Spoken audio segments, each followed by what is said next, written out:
চলুন প্রার্থনা করি।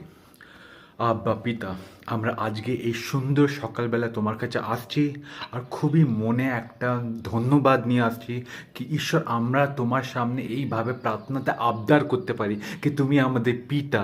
আজকে সকালে আমি আমাদের যতজন যারা যারা ভাই বোনেরা শুনছে তাদের বিনিময়ে আমি বলতে চাইছি তোমাকে কি ঈশ্বর, আমাদের কষ্ট আমাদের দুঃখ তুমি উঠিয়ে নাও ঈশ্বর।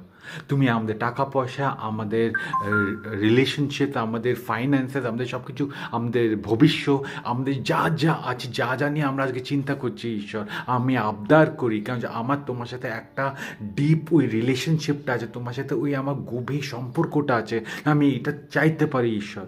তুমি নিয়ে নাও সব কিছু। আমরা আর বইতে চাই না, আমরা কিচ্ছু বইবো না, আমরা পুরোপুরি দিয়ে দিচ্ছি লর্ড, আমরা হাত উঠে দিচ্ছি, আমরা ঈশ্বর হাত উঠে দিচ্ছি। আমরা চাই না এই জগতের ভার, দুঃখ, চিন্তা, তুমি নি না ঈশ্বর। এটা বলে আজকে আমি শেষ করি, আর আবার কালকে আবার একটা নতুন প্রার্থনা এইভাবে আনবো। আমেনটা লিখবেন, ঠিক আছে, আজকের প্রেয়ারের জন্য।